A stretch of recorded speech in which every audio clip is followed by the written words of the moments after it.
Dari sahabat yang lain, dari Ma'qil ibni Yasar, yang mana Ma'qil ibni Yasar meriwayatkan hadis yang semakna. Qala rabbukum, berkata Allah Jalla wa Ala, kata Nabi, ya ibna Adam tafarrag li ibadati amla qalbak gina wa amla yadayka rizqa. Wahai Bani Adam, tafarrag li ibadati, fokuskanlah, ambil waktu tertentu untuk beribadah kepadaku. Amla qalbak gina, ini faedah yang pertama, aku akan menjadikan hati kamu qanaah, mendapat 1 hari 1 juta pun cukup, alhamdulillah. Iya gitu, dapat 1 hari 1 juta cukup. Sebulan 30 juta nggak cukup, cukuplah. Apalagi tipe seperti kita, tipe thalabul ilm, sederhana dalam kehidupannya. Maka amla qalbak gina, hatinya menjadi qanaah, dapat sehari kerja berapapun, alhamdulillah. Wa amla ayadaika rizqa, dan kata Allah, aku akan menjadikan tangan kamu itu sumber rezeki. Apa yang dia buka dari bisnis-bisnis, maka akan lancar. Apa yang dia lakukan dari plan-plan bisnis, rencana-rencana bisnis, maka sukses. Amla ayadaika rizqa. Maka ini dari keutamaan tafarruq li ibadatillah di jalan yang kedua. Dan disebutkan di ujungnya, ya ibna Adam la tuba'in anni, wahai Bani Adam, jangan lari dariku dalam peribadatan, tidak menjadikan waktu tertentu untukku. Amla'a qalbak faqra wa amla'a yadaika syugla, maka aku jadikan hati kamu itu selalu fakir, butuh, tidak pernah cukup. Maka angan-angannya itu tidak pernah cukup. Akhirnya dia bekerja overtime, pagi sampai sore bekerja, dapat puluhan juta setiap hari. Tidak cukup terus, ba'dal maghrib pun kerja sampai tengah malam overtime. Karena apa? Nafsu, dunia, kesempatan, make money, membuat uang, mumpung dunia lagi terbuka bagi kami dan sebagainya. Maka amla qalbak faqra, hatinya tidak pernah qanaah, terus merasa butuh money, make money, membuat uang dan seterusnya. Wa amla yadaika syugla, dan tangan kamu terus sibuk bekerja, tidak istirahat, tidak ada waktu luang untuk beribadah. Maka hadis ini yang kedua diriwayatkan oleh Imam At-Tabrani dan juga Imam Al-Hakim, yang mana di sanadnya bertumbuh kepada Salam ibnu Abi Muti', hadatsana Muawiyah ibnu Qurrah an Ma'qil ibni Yasar. Maka hadis ini hadis yang sahih dan disahihkan oleh Syekh Muqbil Al-Wadi. Maka ini jawaban yang bisa kita berikan. Dan selain itu, kalau tadi tafarruq li ibadatillah menjadikan kita dalam kehidupan sehari-hari kita ada waktu-waktu tertentu, mendisiplinkan waktu untuk ibadah khusus kepada Allah. Tidak setiap hari kerja, sholat berjamaah lalai, menuntut ilmu, taklim pun tidak ikut, maka ini musibah. Tapi jadikanlah waktu tertentu untuk menuntut ilmu, untuk sholat berjamaah, untuk beribadah kepada Allah. Maka jawaban yang kedua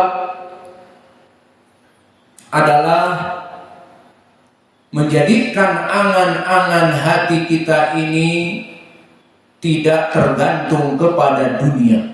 Maka ini poin yang kedua atau perkara yang kedua. Maksudnya bagaimana? Hati ini nafsunya bukan hanya untuk mengejar dunia saja, sehingga beda persepsi orang-orang yang mengejar dunia.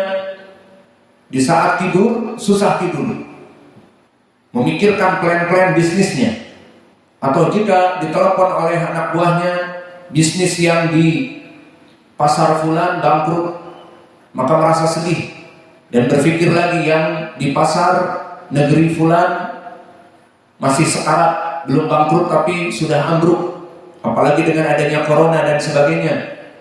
Maka hatinya terus berpikir, hawanya, nafsunya untuk dunia.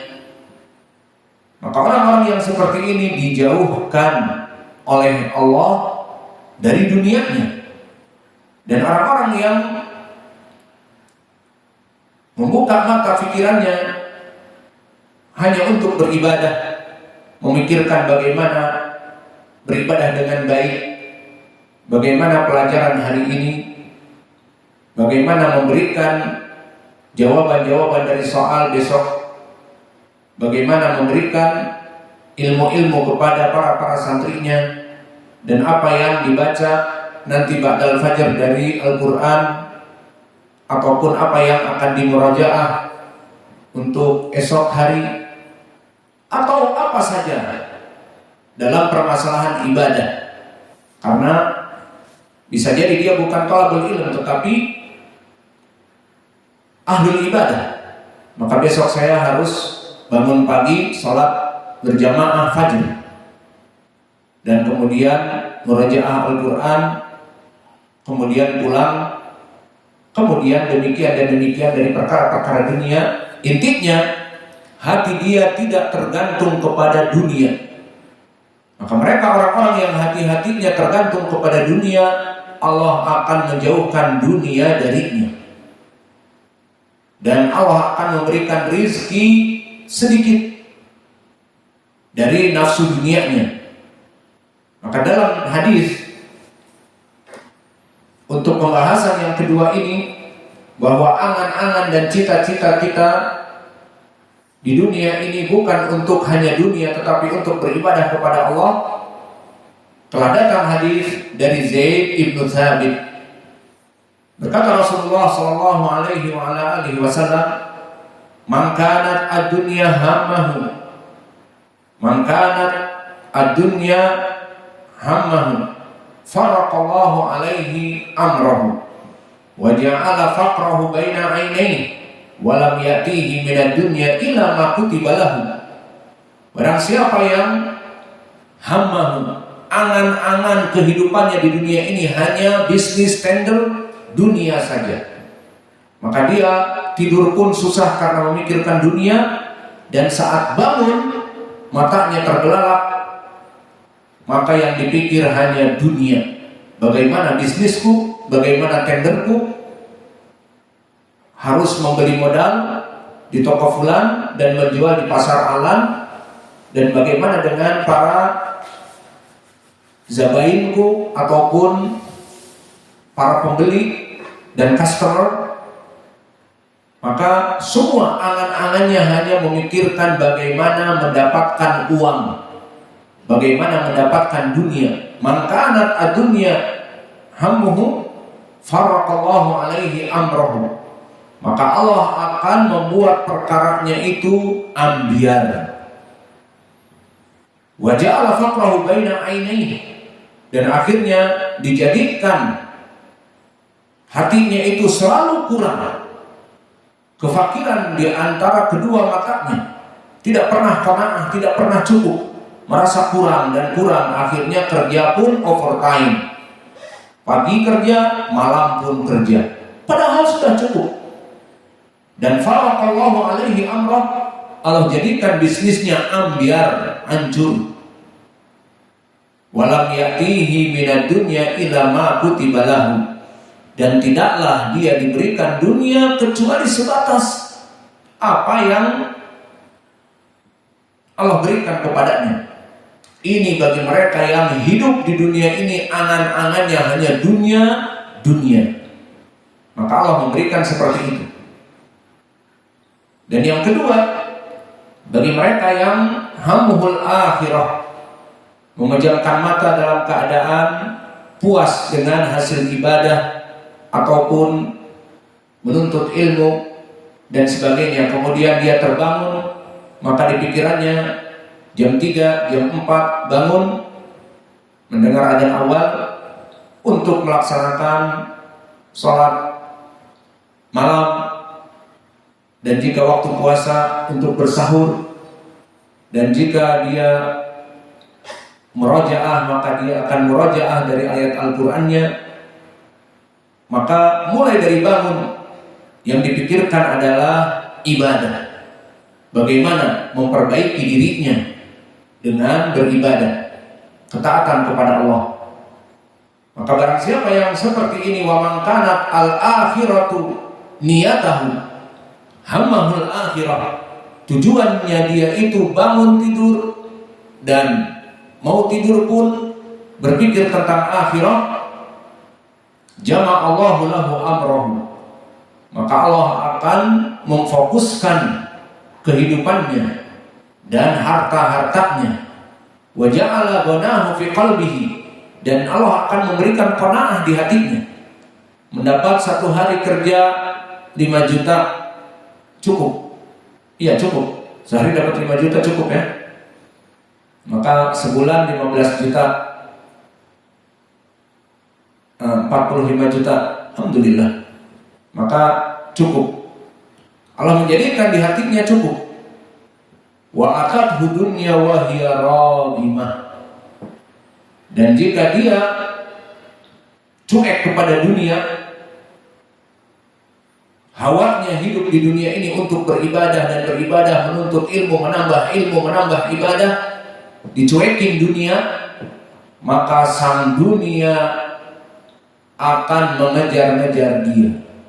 Maka disebutkan di hadis, wa atadhu dunya wa hiya radimah, maka akan datang dunia dari berbagai penjuru kepadanya, ambillah aku, ambillah aku. Maka orang-orang yang fokus ibadah dan hamuhul ibadah, maka Allah mudahkan urusannya. Yang dia pikir bahwa rumah itu sulit dan sebagainya, Allah berikan dengan mudah mendapatkan rumah. Dan yang apa saja dia pikir itu perkara mustahil dari dunia, diberikan dengan mudah. Bahkan nambah istri yang susah pun dimudahkan, dikarenakan wayatihi aw atathu dunya wa hiya radimah, maka dunia itu datang dari berbagai penjuru, ambillah aku, ambillah aku. Maka hadis ini barakallahu fikum menjadi pendalilan bagi kita. Jawaban yang kedua, kalau tadi tafarrud bi ibadatillah, dan yang kedua, jadikanlah hammu, wahai ahli sunnah, semangatmu, niat dalam hidupmu, di dalam hatimu, dan gejolak hawa nafsumu adalah bukan untuk dunia, tetapi untuk akhirat. Dunia itu hanya sebab saja. Dunia hanya sebab untuk mengais rezeki, untuk makan, namun intinya adalah akhirat. Maka di saat manusia mencapai kepada tingkat ini, Allah berkata, jama'allahu lahu amrahu, Allah fokuskan dari sumber rezekinya. Wa ja'ala fi qalbihi ghina, Allah cukupkan di dalam hatinya, tidak terus berpikir kurang dan kurang, tetapi merasa cukup. Alhamdulillah, Allah berikan rumah. Alhamdulillah, Allah berikan kendaraan. Alhamdulillah, Allah berikan anak-anak istriku cukup makan, bahkan lebih baik dari orang-orang yang lain. Kita makan daging setiap hari, kita makan nasi setiap hari. Biasa ya kalau itu, memang makanannya nasi. Maka yang menjadi poin di sini, Allah menjadikan di hatinya kaya, qanaah. Dan yang ketiga, wa atathu dunya wa hiya radimah, maka akan datang dunia dari berbagai segi, ambillah aku, ambillah aku. Adapun mereka orang-orang yang sibuk mencari dunia, membelalak matanya bangun dari tidur, maka dia mengejar dunia, dunia pun akan lari darinya, bagaikan gunung yang lari dikejar. Kita melihat gunung, kita naik motor, mobil, maka gunung itu terus kita kejar, akan berlari dari kita. Maka begitu pun dunia. Di saat kita mengejar dunia, dunia akan lari dan berkata, apa kata dunia? Catch me if you can, atau follow me and I catch you. Maka kejarlah aku dan aku akan menangkapmu. Kejarlah aku, kau kutangkap. Maka itulah sifat dunia. Dia akan lari di saat dia dikejar, dan setelah itu dia akan menjadi trapped, jebakan. Kejarlah aku, kau kutangkap. Namun orang-orang yang hammuhul akhirah, dia bangun menyadari dirinya banyak dosa, beristighfar, salat malam, dan recitation Al-Quran, dan banyak beristighfar dan sebagainya. Maka kehidupan dia seperti itu, statis dalam keadaan ibadah, tidaklah hari demi hari kecuali Allah mudahkan perkara-perkara disebutkan sebagai qalbuhu ghina dan jama' Allahu lahu amrahu, dan yang ketiga wa atathu dunya wa hiya radimah. Maka jika orang yang harapannya di dunia ini hanya akhirat, dunia ini dikesampingkan, akan mendapatkan 3 perkara. Usaha-usahanya akan lancar, jama'a amrahu. Dan yang kedua, ja'alahu ghina fi qalbi. Allah akan memberikan qanaah sehingga menghasilkan hari ini 500.000 setiap hari cukup untuk bisa hidup. Tidak usah nanti malam bisnis lagi. Tidak, malam untuk belajar. Seperti itu maknanya. Dan yang ketiga, atat dunya wa hiya radimah. Dunia akan datang dan menawarkan dirinya untuk diambil. Maka hadis ini barakallahu fikum mahal. Bagaimana keadaannya? Hadis ini hadis yang diriwayatkan oleh Ibnu Majah dan yang lainnya. Lihat sanadnya, hadatsana Muhammad bin Bashar, siapa? Gundar. Hadatsana Muhammad bin Ja'far, siapa? Gundar. Hadatsana Syu'bah Ibnu Al-Hajjaj Abu Bustam an Umar bin Sulaiman an Abdurrahman ibni Aban ibni Utsman ibni Affan, dari bapaknya, dari Zaid ibnu Thabit.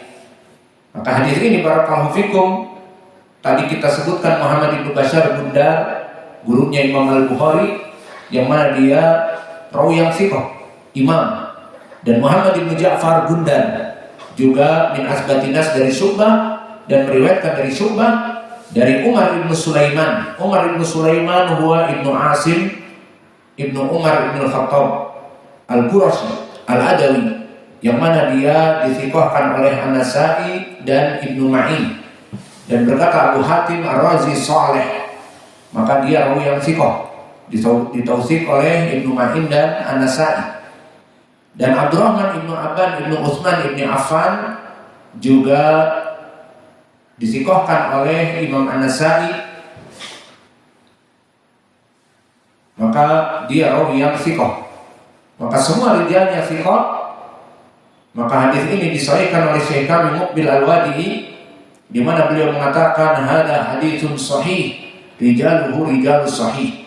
Maka hadis ini hadis yang sahih, semua rijalnya sahih. Maka inilah jawaban kita kepada pertanyaan ini. Maka pertanyaan ini kita jawab dengan 2 perkara. Pertama, tafarruq li ibadatillah, dan yang kedua, menjadikan hammu di dunia ini adalah al-akhirah. Maka dijamin para salafiyin yang mempunyai pekerjaan-pekerjaan tadi, di saat dia mengamalkan 2 perkara ini di dalam kehidupannya di dunia, maka dia akan menjadi orang yang kaya raya, jaya raya. Dan adapun tentang permasalahan dan anak-anaknya pun tidak bisa sekolah di Ponpes Salafi karena tidak tercapai biaya mahal, uang pendaftaran, bangunan, dan SPP dan yang lainnya, maka kita katakan silahkan datang ke Ma'had Muqbil Al-Wadi'i. Maka ma'had ini dari semenjak dibangun bukan untuk tujuan mengambil uang untuk pondok. Alhamdulillah pondok kita still alive. Listrik, kebutuhan santri dan sebagainya Allah mudahkan, sehingga kita di sini free of charge. Sistem kita di sini gratis, kecuali satu, belum mampu untuk ngasih makan kalian. Namun itu pun kalian membayar makan untuk kepentingan kalian, karena jika kalian di rumah pun siapa yang ngasih makan kalian? Orang tua. Maka anaknya dipondokkan, masa ustadznya yang ngasih makan semuanya? Tapi tetap orang tua. Namun meskipun begitu, kita pun saling ta'awun. Ada dari santri yang memang tidak mampu, kita tutup dari uang makan saudaranya yang lain, ataupun hanya mampu membayar setengah, tertutupi dengan saudaranya yang lain. Maka sistem ta'awun seperti ini yang Allah inginkan, wa ta'awanu 'alal birri wa taqwa, diharapkan dakwah kita lebih ikhlas, dan diharapkan dakwah kita lebih memfokus kepada pembelajaran manusia dan mengangkat manusia dari kebodohan ilmu syar'i. Itu lebih terjangkau. Meskipun banyak orang yang mengatakan mustahil ya Ustaz melaksanakan sistem free of charge, di mana Ustaz sendiri butuh kepada makan dan minum, dan pondok butuh biaya-biaya listrik, internet dan sebagainya. Namun alhamdulillah, Allah yang memberikan kepada kita rezeki, maka kita beribadah untuknya. Maka Allah telah berfirman, in tansurullah yansurkum wa yutsabbit aqdamakum. Jika kalian menolong agama Allah, maka Allah akan menolong kalian, wa yutsabbit aqdamakum, dan akan menjayakan kalian di dunia. Maka dengan keyakinan kita seperti ini, silakan bagi yang memang tidak mampu untuk belajar, kita gratisan di sini. Tidak ada dari para salafin yang fakir kemudian masuk ke sini, kemudian kita langsung todong uang muka 10 juta, uang bangunan bla bla bla, uang SPP bla bla bla. Atau aib sekali, ada seorang thalabul ilm belajar dengan kita, kemudian setelah 6 bulan ataupun 7 bulan kita usir keluar. Dengan alasan apa? Tidak bisa membayar SPP Ustaz. Diusir, aib sekali. Insya Allah yang tidak bisa membayar uang makan, insya Allah jika ada rezeki dari yang lainnya, maka yang penting semangat menuntut ilmu. Tidak pernah kita mengusir santri dikarenakan tidak